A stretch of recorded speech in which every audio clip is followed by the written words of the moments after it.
Halo anak-anak, kembali lagi di kelas biologi bersama dengan Ibu Cindy.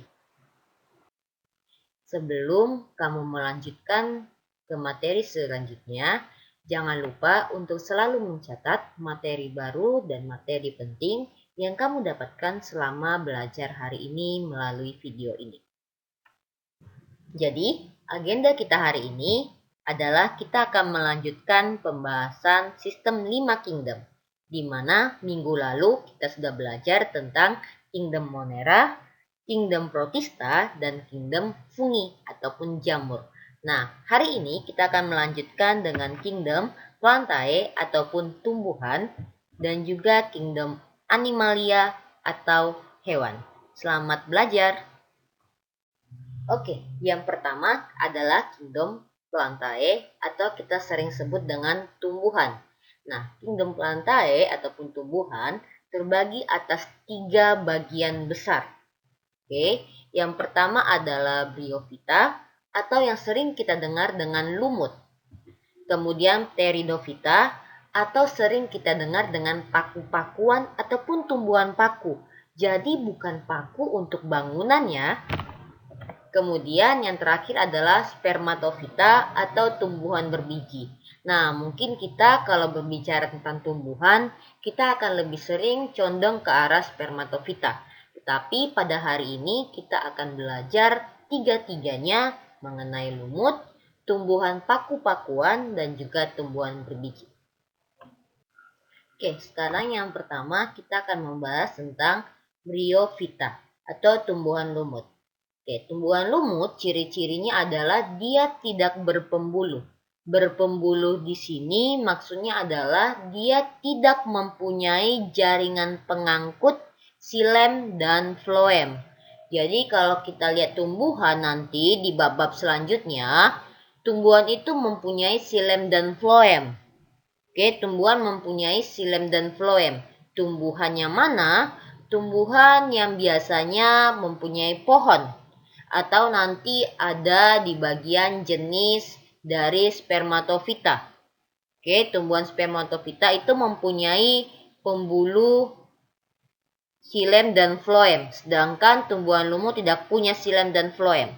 Kemudian Bryophyta berkembang biak dengan spora. Nah, Bryophyta juga mempunyai klorofil. Oke, kalau kamu pernah lihat daun, oke, daun itu kan dia hijau-hijau tuh warnanya. Nah, kenapa daun itu berwarna hijau? Karena dia punya klorofil. Begitu juga Bryophyta.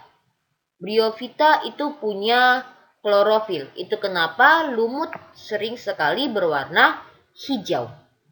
Oke, coba sekarang perhatikan rumah kamu. Siapa tahu ada lumutnya hijau-hijau di sekitar dinding ataupun lantainya. Oke. Nah, di sini kita akan lihat bagian dari lumut. Yang Ibu Cindy pakai di sini adalah lumut daun. Jadi di slide selanjutnya kamu nanti akan melihat jenis-jenis dari Bryophyta atau lumut.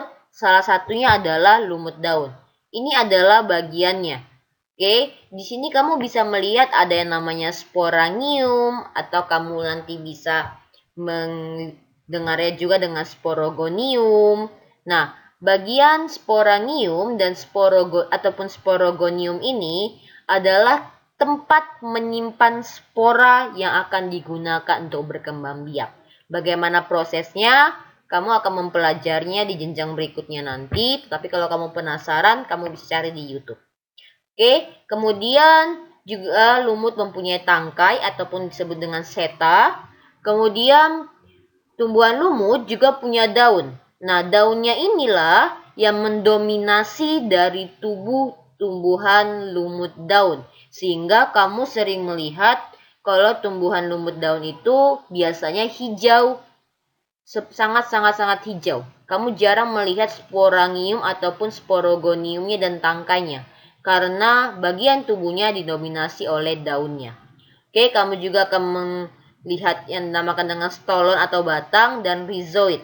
Oke, rhizoid ini sering disebut akar. Nah, tumbuhan lumut dapat menempel di dinding rumahmu atau di lantai rumahmu atau di batu-batuan karena dia mempunyai rizoid dan batang ataupun stolon. Nanti inilah yang akan melekat pada benda seperti dinding rumah, lantai kamar mandi, ataupun batu-batuan sehingga lumutnya bisa menempel. Sekalipun kamu buat air, misalnya kamu siramkan air, dia tidak cepat mengalir bersama air karena dia menempel. Nah, sekarang kita akan membahas dan melihat jenis-jenis dari Bryophyta.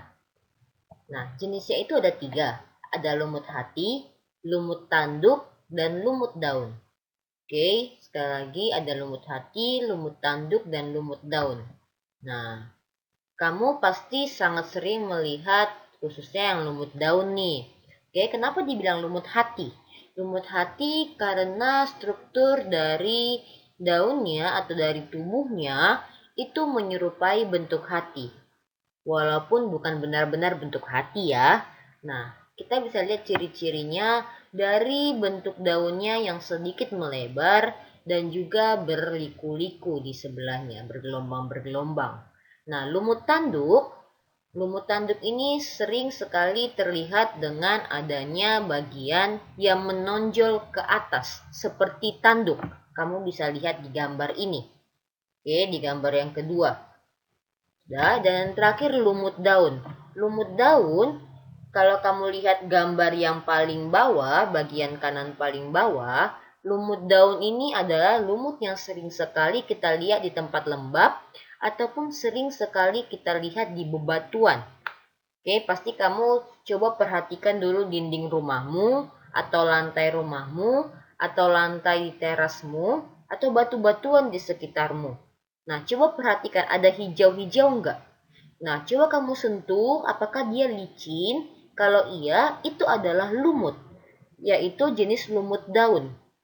Oke, lumut daun kenapa ada dikatakan lumut daun? Sudah, karena kamu bisa lihat dari strukturnya, dari struktur tubuhnya, didominasi oleh daun-daunnya. Oke. Nah, jangan salah, lumut juga mempunyai manfaat. Sekalipun mungkin kamu terganggu dengan adanya lumut di dinding rumahmu ataupun di sekitar rumahmu membuat permukaan lantaimu menjadi licin atau membuat dinding rumahmu menjadi kotor dan jijik mungkin. Tetapi Bryophyta ataupun lumut itu juga punya manfaat. Oke, Ibu sini akan berikan secara umum. Kalau kamu mau tahu lebih lanjut bagaimana itu bisa bermanfaat dan bagaimana prosesnya, kamu bisa cari sendiri di internet. Oke, manfaatnya yang pertama adalah penyedia oksigen, yaitu sebagai penyerap polutan. Oke, jadi kalau misalnya di daerah itu banyak lumut, biasanya di daerah itu lebih banyak kadar oksigennya. Oke, dan lebih sedikit polusinya. Makanya di pedesaan ataupun di bagian rumahmu yang mungkin lembab, nah dia banyak lumut karena apa? Ada oksigen di situ. Oke, kemudian ada spesies Sphagnum yang dapat digunakan sebagai obat kulit dan mata. Nah, kemudian yang ketiga adalah jenis lumut hati. Oke, jenis lumut hati yang tadi daunnya agak lebar, itu dikembangkan sebagai obat hepatitis C. Nah, nanti untuk proses obat ini kamu bisa searching di internet ya. Nah, yang terakhir adalah membantu menahan erosi, mengurangi bahaya banjir, dan mampu menyerap air pada musim kemarau. Nah, si kecil makhluk hidup ini yang kita sering berupaya untuk menyingkirkan karena kita mungkin jijik dan geli melihatnya, tetapi sebenarnya lumut juga mempunyai manfaat dalam kehidupanmu sehari-hari. Nah, sekarang kita akan melihat jenis tumbuhan Pteridophyta atau tumbuhan paku-pakuan. Nah, kalau tadi di tumbuhan lumut tidak mempunyai pembuluh atau dia tidak mempunyai xilem phloem, jaringan pengangkut, Pteridophyta mempunyai jaringan pengangkut xilem dan phloem. Jadi, dari ketiga jenis tumbuhan, Bryophyta, kemudian Pteridophyta, dan nanti ada Spermatophyta, oke, yang lebih mirip kepada spermatofita ataupun tumbuhan lengkap yang biasa kita lihat adalah paku-pakuan. Walaupun paku-pakuan belum sempurna bentuk tubuhnya seperti tumbuhan spermatofita. Oke, nah mirip dengan lumut, Pteridophyta atau tumbuhan paku-pakuan juga berkembang biak dengan spora. Kita akan lihat struktur tubuhnya. Nah, ini adalah salah satu bentuk struktur dari tumbuhan paku-pakuan, yaitu paku sejati. Oke, kalian pasti sering melihat tanaman ini. Jadi, tanaman ini terdiri dari daun, ada daunnya. Biasanya tumbuhan paku-pakuan mirip dengan si tumbuhan lumut, dia didominasi oleh daunnya.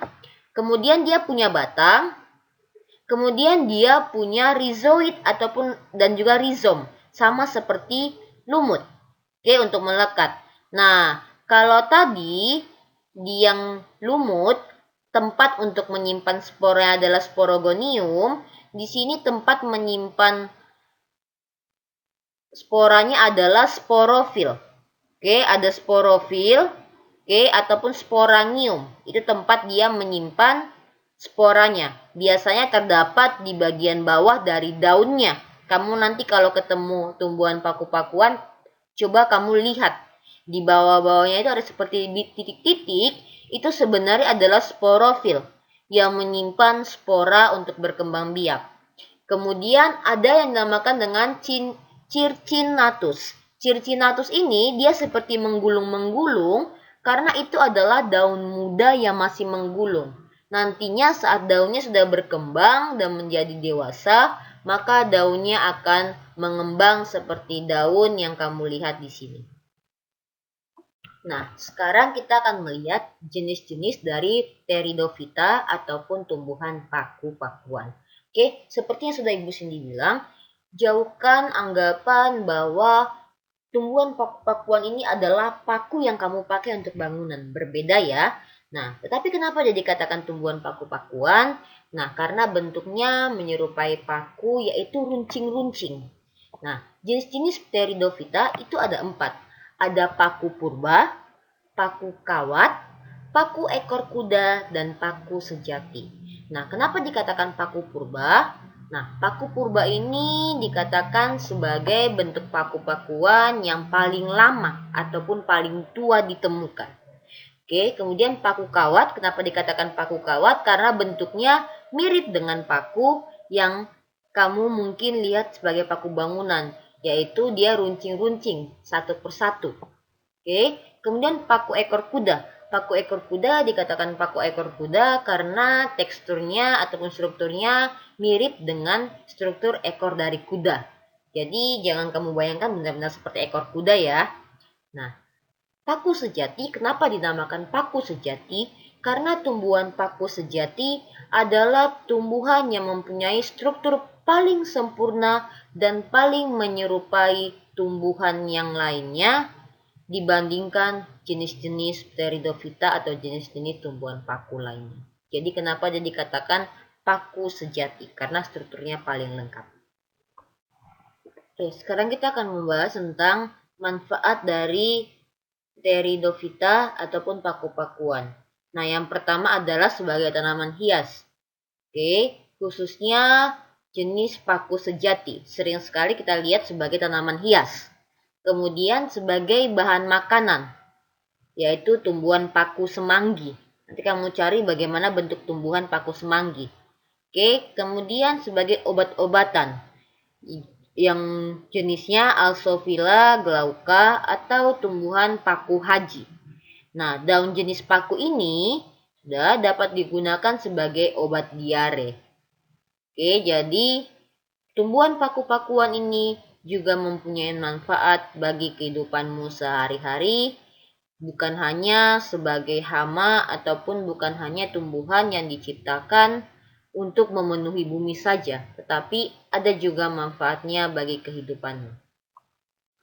Oke, sekarang kita akan melihat jenis umum dari tumbuhan ataupun kingdom plantae yang terakhir, yaitu spermatofita atau kita sering dengar dengan tumbuhan berbiji.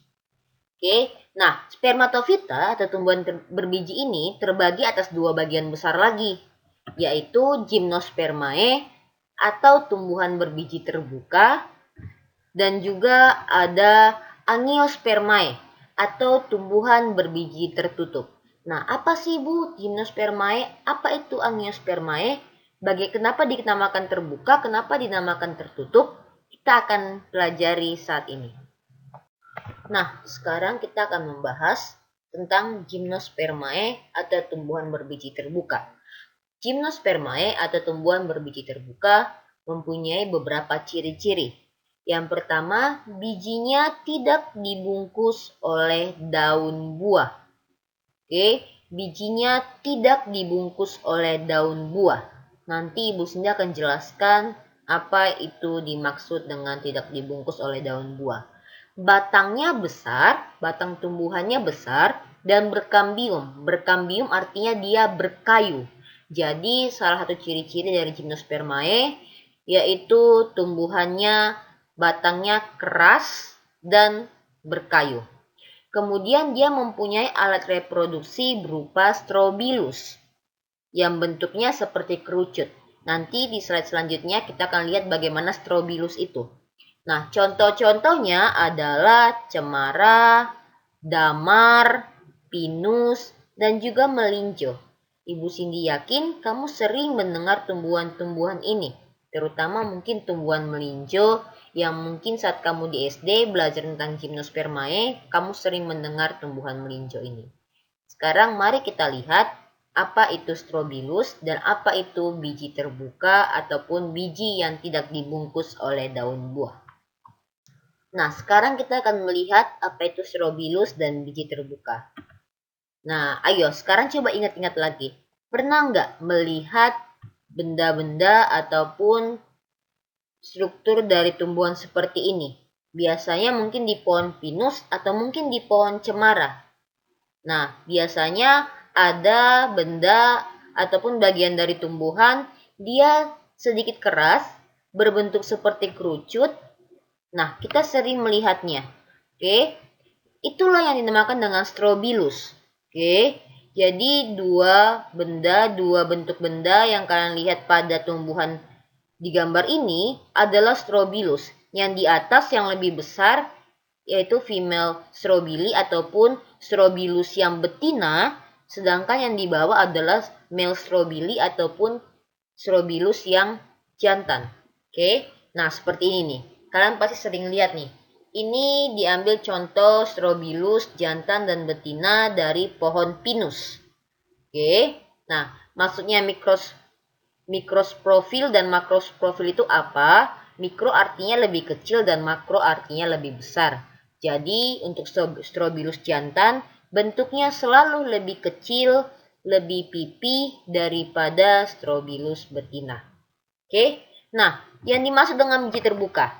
Pernah melihat tumbuhan ataupun buah dari tumbuhan ini? Ini adalah buah dari tumbuhan melinjo, pohon melinjo, yang merupakan salah satu contoh paling terkenal dari gymnospermae. Oke, nah kalau kamu lihat kenapa dikatakan biji terbuka, satu benda ataupun satu biji buah yang kamu lihat dari pohon melinjo ini, oke, itu adalah satu kesatuan biji. Oke, jadi kalau kamu lihat di bagian di bawah ini, dia kalau dibelah buah bijinya ataupun buahnya, dia seperti dua lapisan. Oke, tetapi itu sebenarnya sama-sama biji. Jadi dia tidak punya daging buah. Kalau kamu makan apel, yang kamu makan daging buahnya ataupun daun buahnya dan bijinya kamu tidak makan. Kalau kamu makan mangga, yang kamu makan yang daging-daging buahnya itu adalah daun buah. Nah, di tengah-tengahnya dia ada bijinya. Kamu tidak makan bijinya. Tetapi kalau melinjo, melinjo ini satu kesatuan yang kamu anggap sebagai buah itu sebenarnya adalah bijinya. bijinya. Jadi bijinya tidak punya daging buah. Jadi saat kamu melihat pengolahan melinjo, yang diolah adalah biji dari melinjo tersebut, bukan daging buahnya. Karena melinjo tersebut tidak mempunyai daging buah. Oke, mengerti ya?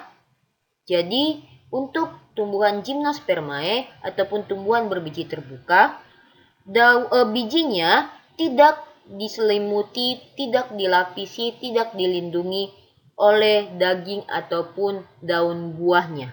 Dia langsung kepada bijinya. Oke, sekarang kita akan melihat Angiospermae atau tumbuhan berbiji tertutup. Oke. Nah, Angiospermae atau tumbuhan berbiji tertutup mempunyai ciri-ciri yang sedikit berlawanan dengan Gymnospermae. Yang pertama adalah bijinya ditutupi oleh daun buah. Nanti Ibu Cindy akan jelaskan. Oke, kemudian dia memiliki bunga. Kalau tumbuhan Gymnospermae, kamu tidak akan menemukan bunga pada pohonnya. Kalau Angiospermae, kamu akan menemukan bunga pada pohonnya. Contohnya ini paling banyak.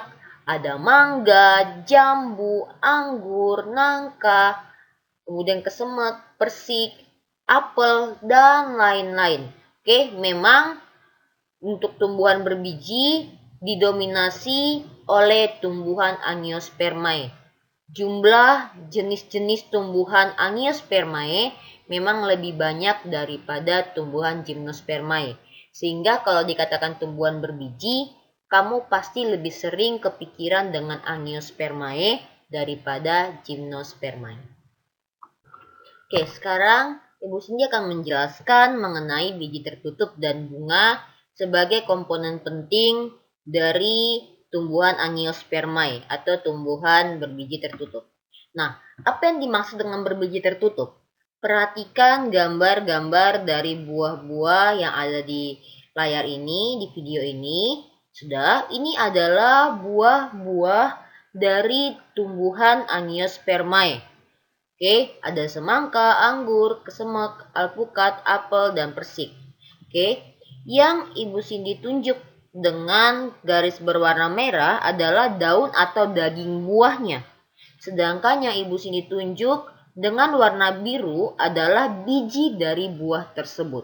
Nah, dinamakan dengan biji tertutup karena bijinya ada di tengah-tengah ataupun ada di dalam daun atau daging buahnya. Jadi seperti kamu kalau mau tidur kan pakai selimut. Nah, badanmu tertutupi oleh selimutmu. Nah, biji tertutup kondisi di mana biji dari buah tersebut ditutupi ataupun diselimuti oleh daun atau daging buahnya. Itu kenapa dinamakan dengan biji tertutup. Makanya waktu kamu mau makan buahnya, yang kamu makan adalah daun atau daging buahnya. Itu yang kamu makan, bukan bijinya. Oke, sedangkan bunga, bunga secara umum, bunga itu seperti ini, sudah.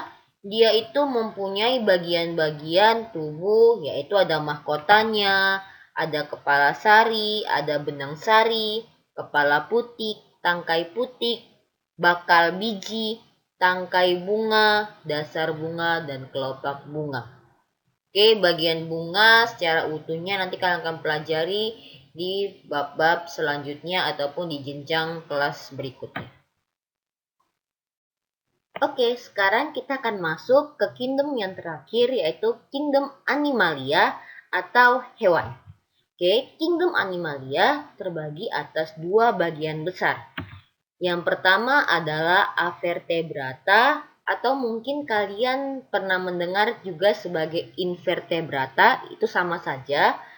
Nah, Avertebrata adalah hewan-hewan yang tidak bertulang belakang. Nah, lawannya macam yang kedua, jenis yang kedua adalah Vertebrata ataupun hewan-hewan yang mempunyai tulang belakang. Jadi ada dua, Avertebrata yang tidak bertulang belakang dan vertebrata yang bertulang belakang. Kita akan bahas satu persatu. Oke, kita akan melihat bagian-bagian dari kingdom Animalia. Tadi di slide sebelumnya kita sudah melihat bahwa kingdom Animalia terbagi dua, yaitu avertebrata atau yang tidak bertulang belakang dan juga vertebrata atau bertulang belakang. Nah, masing-masing dari avertebrata dan vertebrata masih punya bagian-bagian lain. Oke, bagian-bagiannya ini lumayan banyak, tapi kamu jangan pusing. Karena apa? Ada bagian-bagian yang akan kita fokuskan dan ada bagian-bagian yang kamu akan pelajari di jenjang berikutnya. Terutama mungkin SMA. Oke, kita akan lebih fokus kepada vertebrata, tetapi Ibu Cindy akan memberikan juga tentang vertebrata secara umum. Oke, avertebrata dia mempunyai bagian-bagian, ada porifera, ada coelenterata, ada moluska, cacing, arthropoda, dan juga ada echinodermata. Oke, 6 pembagian. Sedangkan vertebrata terbagi ke dalam mamalia, aves ataupun unggas, ada reptil, ada pisces ataupun ikan, dan juga ada amfibi. Kita akan pelajari setiap dari jenis-jenis ini, tapi yang seperti Bu Cindy bilang, untuk saat ini kita akan lebih fokus kepada vertebrata. Sekarang mari kita lihat vertebrata, hewan tidak bertulang belakang. Oke, sekarang kita akan melihat bersama-sama satu persatu untuk hewan-hewan avertebrata. Yang pertama adalah jenis porifera. Porifera mempunyai tubuh yang berpori. Porifera, berpori. Ya, atau mempunyai lubang-lubang kecil seperti spons. Nah, spons yang di sini mungkin kamu pernah nonton SpongeBob. Nah, itu badannya berpori-pori. Atau kamu coba lihat deh spons di rumahmu, ada lubang-lubangnya. Nah, porifera mempunyai bentuk ataupun struktur yang sama seperti itu. Nah, umumnya ada di perairan laut. Oke, umumnya dia ada di laut. Kemudian dia salah satu manfaatnya adalah sebagai spons mandi ataupun sebagai penyusun terumbu karang untuk dia yang jenisnya keras. Kemudian spesies coelenterata. Oke, coelenterata ini adalah hewan berongga dan dia punya tentakel. Nah, kalau bilang punya tentakel, coba kamu bayangkan Squidward di film SpongeBob. Ada tentakelnya yang menyengat. Tubuhnya ada yang berbentuk polip, contohnya hidra, oke, dan juga yang medusa.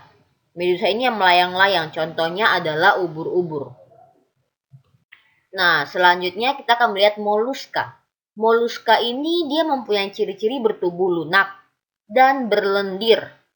Nah, dia itu ada yang memiliki cangkang atau yang berumah-berumah itu dia masuk ke dalam moluska. Kemudian dia ada yang hidup di darat dan ada yang hidup di air. Contohnya cumi-cumi, gurita, siput, kerang, dan tiram ataupun remis. Oke, untuk khususnya siput, kerang, tiram, atau remis itu adalah contoh yang dia mempunyai cangkang ataupun kita bisa sebut sebagai rumahnya. Oke, kemudian yang selanjutnya keempat ada vermes ataupun cacing. Nah, kamu pasti tidak asing lagi dengan ini. Nah, cacing ini bertubuh lunak. Oke, kemudian dia itu tidak bercangkang. Beda dengan moluska. Kemudian dia punya tubuh itu simetris bilateral. Oke, nah jenisnya ada 3, yaitu ada cacing pipi, atau kalau dalam bahasa ilmiahnya disebut platyhelminthes. Kemudian ada cacing gilik, dalam bahasa ilmiahnya disebut nemathelminthes, dan cacing gelang atau disebut juga dengan annelida. Oke, cacing pipi namanya juga pipi, bentuk tubuhnya itu pipi. Oke, pipi artinya kalau kita lihat cacing seperti biasanya dia seperti tabung-tabung seperti itu. Nah, untuk cacing pipi itu dia tidak tabung, tapi benar-benar pipi seperti kertas. Walaupun tidak setipis kertas ya. Tapi bentuknya pipi itu artinya bayangkan saja kertas. Oke. Nah, contohnya itu adalah cacing hati. Oke, cacing hati. Sudah, cacing hati ini biasanya memang ada di hati dari makhluk hidup lainnya. Oke, kemudian cacing gilik. Oke, ciri-cirinya tubuhnya itu bulat panjang dan tidak mempunyai segmen. Segmen itu artinya tidak ada ruas-ruasnya, nak. Jadi kalau misalnya kamu lihat jarimu, coba sekarang semuanya perhatikan jarinya, jari telunjuknya. Kalau kamu perhatikan situ ada garis-garis, benar ya? Ada garis-garis di jarimu. Jarinya Ibu Cindy sih, jari telunjuknya Ibu Cindy terbagi atas 3 bagian karena ada 2 garis-garisnya di situ. Nah, itu namanya segmen-segmen. Jadi dengan kata lain bisa dikatakan bahwa jari telunjukmu mempunyai 3 segmen. Oke, nah cacing gilik, oke, tubuhnya tidak bersegmen. Dia tidak ada garis-garisnya. Oke, nah contohnya adalah cacing kremi dan cacing tambang. Oke, perhatikan itu. Di samping ada fotonya. Kemudian terakhir adalah cacing gelang. Oke, cacing gelang. Cacing gelang ini tubuhnya berruas-ruas ataupun bersegmen-segmen. Oke, nah dia contohnya adalah cacing tanah dan lintas. Cacing tanah ini yang paling sering kamu temui kalau kita membahas tentang cacing. Oke, selanjutnya dari vertebrata yang kelima adalah arthropoda. Arthropoda ini tubuhnya berbuku-buku ataupun bersegmen-segmen sama saja. Kemudian dia ada yang namanya zat kitin di kulitnya sehingga dia mempunyai kulit yang keras. Oke, jadi kalau kamu memegang hewan arthropoda ini, sudah kamu akan menemukan bahwa tubuhnya itu keras, ada lapisan kerasnya. Oke, dia memiliki mata faset. Mata faset ini apa? Dia ini mata majemuk. Majemuk artinya dia punya bagian-bagian itu lebih dari satu yang terdiri dari ribuan mata kecil berbentuk segi 6. Oke, kamu bisa coba searching apa itu mata faset. Oke, nah arthropoda ini sendiri terbagi lagi atas 4 kelas, yaitu krustasea atau udang-udangan. Contohnya ada udang, ada kepiting, kemudian ada lobster mungkin, dan selebihnya. Kemudian ada insekta, ataupun yang sering kita sebut dengan serangga. Ada belalang, capung. Kalau di gambar, Ibu sini berikan gambar kupu-kupu, kemudian itu ada lebah. Kemudian ada arachnoidea, ataupun kelompok laba-laba. Yang masuk ke sini laba-laba, kalajengking, dan teman-temannya. Kemudian yang terakhir ada Myriapoda ataupun kelompok lipan. Yang masuk ke sini ada lipan, kelabang, kaki seribu. Oke. Kemudian yang terakhir adalah Echinodermata ataupun bahasa Indonesianya Echinodermata. Oke. Echinodermata ini atau Echinodermata ini dia mempunyai tubuhnya berduri. Dan dia sama seperti arthropoda, yaitu mempunyai zat kitin yang keras. Oke, bedanya adalah kalau arthropoda dia berbuku-buku, Echinodermata dia berduri. Dia memiliki 5 lengan. Oke, kalau dalam kelompoknya si SpongeBob, ini sih gambarannya Patrick. Jadi kalau kamu lihat Patrick, bintang laut, dia masuk ke dalam bagian Echinodermata. Oke, dia memiliki ambulakral yang berfungsi untuk alat gerak, bernafas, dan menangkap mangsa. Ini ada di bagian bawah dari si Echinodermata, bagian bawah tubuhnya. Contohnya ada bintang laut, yang seperti Ibu Cindy bilang, si Patrick. Kemudian ada landak laut, bintang ular, teripang, dan lilia laut. Oke, dengan itu selesailah untuk vertebrata. Sekarang kita akan belajar tentang vertebrata, si hewan bertulang belakang. Oke, yang pertama dari vertebrata atau hewan bertulang belakang adalah mamalia. Oke, ciri-ciri mamalia, dia memiliki bulu atau rambut. Oke, kemudian dia melahirkan anaknya. Oke, dia melahirkan atau bahasa lainnya kita sebut dengan vivipar. Kemudian dia juga menyusui anaknya. Sehingga mamalia mempunyai kelenjar susu atau yang dinamakan dengan mamae. Oke, jadi kalau kamu mau tahu kenapa namanya mamalia, Karena dia sebenarnya melahirkan dan menyusui, di mana dia mempunyai kelenjar susu yang dinamakan dengan mamai. Itu adalah asal-usul kata mamalia. Oke, kemudian mamalia ini dia ada yang di air, ada yang di darat. Di air contohnya apa? Contohnya paus. Nah, untuk yang habitatnya di darat, dia memiliki 4 kaki dan juga dia memiliki telinga yang kita bisa lihat dari luar tubuhnya. Oke, jadi dia ada di luar tubuhnya. Oke, kemudian dia bernafas dengan paru-paru. Jadi sekalipun ada mamalia yang di air, yaitu paus, paus juga bernafas dengan paru-paru. Makanya kalau kamu lihat paus itu sesekali dia akan meloncat ke darat, ke atas permukaan air. Sudah dia meloncat ke atas permukaan air, kemudian dia menyemburkan air. Sebenarnya dia sedang melakukan proses bernafas, mengambil udara, oksigen dari luar, baru kemudian dia menyelam kembali. Oke, jadi mamalia yang di air contohnya adalah paus. Dia tidak bernafas dengan insang tetapi tetap menggunakan paru-paru. Oke, kemudian dia berdarah panas dan dapat mengatur suhu tubuhnya. Nah, gambar di samping adalah contoh-contoh sebagian kecil dari mamalia yang ada di dunia. Oke, bisa dibilang ini sebagian kecil karena masih sangat banyak jenis-jenis mamalia. Nah, kalau kamu penasaran, di 5 kingdom manusia berada di mana? Karena kan kita sudah pelajari tentang Monera, fungi, kemudian kita pelajari protista, lantai, dan sekarang kita belajar tentang animalia. Kalau kamu penasaran, manusia atau dirimu ada di mana? Secara biologi, kita dikelompokkan sebagai kingdom animalia. Khususnya kita masuk ke dalam mamalia.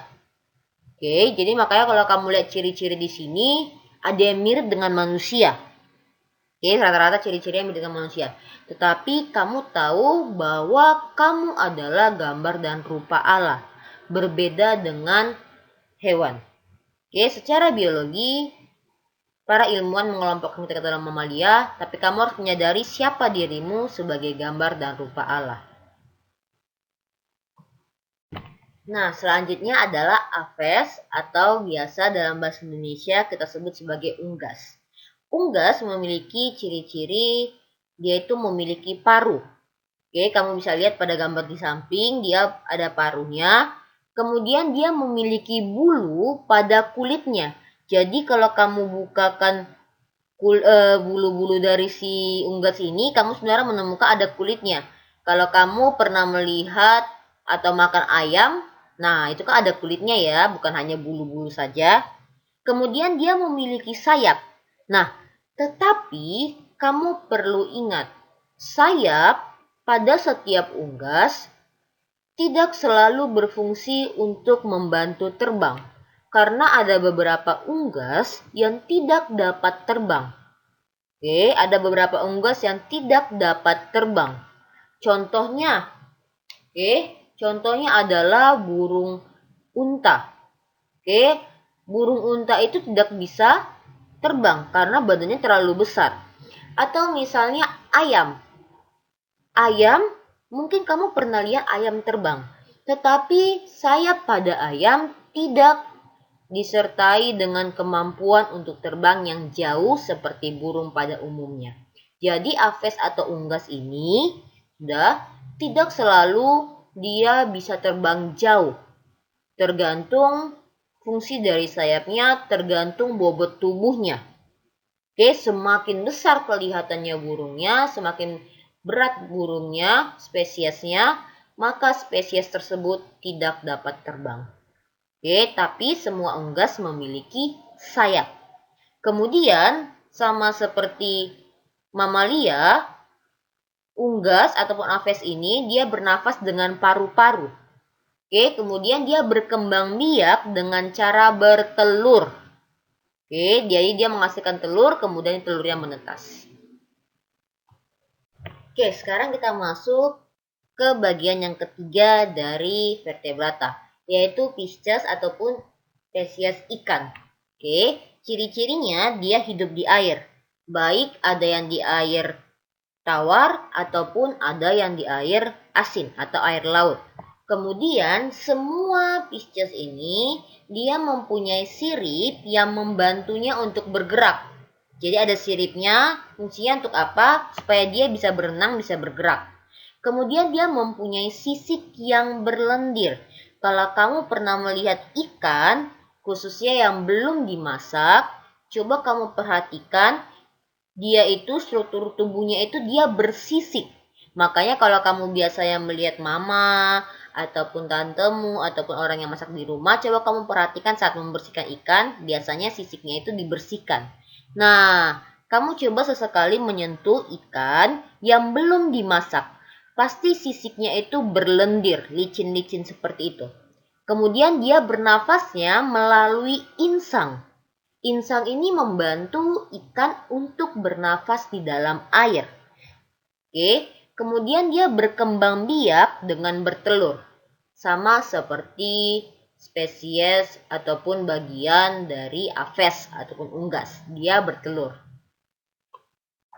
Oke, selanjutnya kita masuk ke reptil. Reptil mempunyai ciri-ciri. Yang pertama adalah kulitnya tebal dan bersisik. Oke, yang tersusun dari zat tanduk. Oke, kamu lihat contoh yang di samping. Ibu Cindy akan ambil, kita fokus ke contohnya adalah si krokodil ataupun si buaya ya. Kulitnya itu bersisik tidak rata. Sudah, kemudian dia tebal yang disebabkan oleh adanya zat tanduk. Kemudian kulitnya tidak memiliki kelenjar lendir. Jadi kulitnya ini tidak berlendir atau tidak licin. Kemudian dia berdarah dingin. Dia alat gerak berupa dua pasang tungkai. Dia punya dua pasang tungkai atau kakinya itu yang sering disebut sebagai kaki. Dan jantungnya terdiri atas 4 ruang, yaitu 2 serambi dan 2 bilik. Sama seperti kita manusia. Tetapi bedanya kalau kita manusia jantungnya sudah sekatnya sempurna, sedangkan untuk reptil belum sempurna. Oke, sekarang kita masuk ke yang terakhir yaitu amfibi.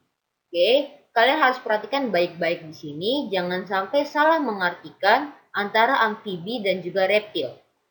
Oke, mungkin sekilas amfibi dan reptil sama, tapi sebenarnya mereka berbeda. Kalau tadi di reptil, struktur kulitnya tidak berlendir, bersisik, kemudian keras karena ada zat tanduk, maka di amfibi perbedaannya adalah kulitnya berlendir, tidak bersisik, dan halus. Kamu bayangkan kodok ataupun katak. Oke, nah kemudian dia mempunyai 2 pasang kaki dan pada setiap kakinya terdapat selaput renang di antara jari-jarinya yang berfungsi untuk melompat dan berenang. Nah, kalau kamu perhatikan kodok atau katak, biasanya kakinya itu jari-jarinya seperti ada sesuatu yang membuatnya menyatu. Oke, yang berbentuk seperti pipi. Itu adalah selaput renang. Oke, kemudian alat pernafasannya berbeda saat dia masih muda ataupun kecebong dengan saat dia sudah dewasa. Oke, kecebong ataupun hewan amfibi yang masih muda, contohnya kita ambil katak, saat dia masih kecil, masih kecebong atau muda itu, dia berenang dan bernafas dengan insang. Sama seperti ikan ya, karena apa? Karena dia hidupnya di air. Jadi amfibi saat masih kecil, masih kecebong, itu pasti hidupnya di air, tidak bisa di darat. Oke, karena dia masih bernafas dengan insang. Tetapi saat dia sudah dewasa, dia bernafas dengan paru-paru dan kulit. Saat di darat, dia menggunakan paru-parunya dan kulitnya. Oke, saat di air, dia menggunakan kulitnya. Dan paru-parunya sedang menyimpan udara untuk dia bertahan di dalam air. Oke, kemudian habitatnya di air dan di darat. Bukan hanya di air atau bukan hanya di darat, tetapi di air dan di darat. Dia ada 2 tempat, dia bisa di air dan bisa di darat. Oke, tapi khusus untuk yang masih muda seperti kecebong, dia hanya bisa hidup di air. Saat sudah dewasa, dia bisa di air dan di darat. Karena dia juga mempunyai 2 sistem pernafasan, bisa paru-paru dan bisa kulit. Kemudian dia berkembang biak dengan cara bertelur. Bedanya kalau kita lihat hewan-hewan bertelur yang lain, dia pembuahan telurnya yaitu di dalam tubuh induknya. baru kemudian telurnya sudah keluar, dierami, nah kemudian menetas. Kalau amfibi, si betinanya mengeluarkan telur dulu, baru dibuai oleh jantannya, baru dia menetas. Jadi amfibi dan reptil itu berbeda ya, secara struktur tubuh dan habitatnya pun berbeda. Oke, berakhirlah sudah pembelajaran kita pada hari ini mengenai Kingdom Plantae dan juga Kingdom Animalia. Thank you anak-anak. See you and God bless you.